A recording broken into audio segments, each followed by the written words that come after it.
முருகன் அருளால் முடியாதது ஒன்றுமில்லை. இன்னைக்கு செவ்வாய்க்கிழமை முருகனோட அருளால நமக்கு என்ன மெசேஜ் கொடுக்குறாருன்னு பார்க்கலாம். இந்த மெசேஜ் பார்க்குறவங்க கமெண்ட் செக்ஷன்ல ஓம் முருகான் டைப் பண்ணுங்க.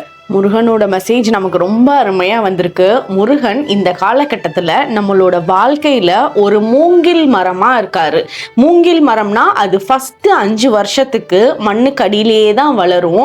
மண்ணுக்கடியிலே தான் வேர் பயங்கர ஸ்ட்ராங்காக பிடிக்கும். மேலே ஒரு சின்ன செடியாக தான் இருக்கும். அதே மாதிரி நம்மளோட வாழ்க்கையில் முடிஞ்ச 5 வருஷத்தில் நீங்கள் நிறைய எஃபர்ட்ஸ் போட்டு அதுக்குண்டான வெற்றிகள் பார்க்க முடியாமல், நெக்ஸ்ட் லெவல் போக முடியாமல், நீங்கள் போட்ட எஃபர்ட்ஸ்லாம் அடுத்தவங்களுக்கு புரியாமல், அதுக்குண்டான அக்செப்டன்ஸ் இல்லாமல் போன காலங்கள் எல்லாமே இந்த முடிஞ்ச 5 வருஷம். இப்போ நீங்கள் முருகனோட டீப்பராக வேண்டியிருக்கீங்க, ஒரு விரதம் இருக்கீங்க, அவர் விரதம் இருக்குன்னு நீங்கள் நினச்சிங்க அப்படின்னாலே அவர் உங்கள் பக்கத்தில் வந்துட்டாருன்றது தான் ஃபஸ்ட்டு அர்த்தம்.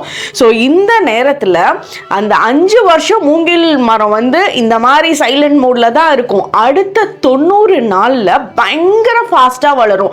அது மாதிரி இந்த டைமில் முருகனோட அருள் உங்களுக்கு பயங்கர ஜாஸ்தியாக இருக்காரு. நீங்கள் முருகனை தேடி போன காலத்தை விட அவர் உங்கள் பக்கத்தில் இப்போ நீங்கள் உங்களோட தேடலை உங்கள் பக்கத்தில் அவர் வந்துட்டாரு.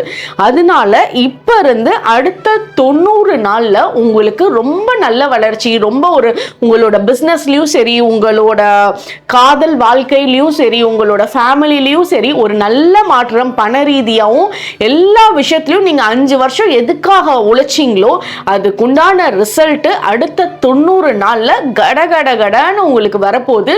அப்போ நீங்கள் முருகனை மனசார நினச்சி அவருக்கு ஒரு வேண்டுதல் பரிகாரங்கள்லாம் அவர்கிட்ட போய் நன்றி சொல்லி பண்ணுங்க.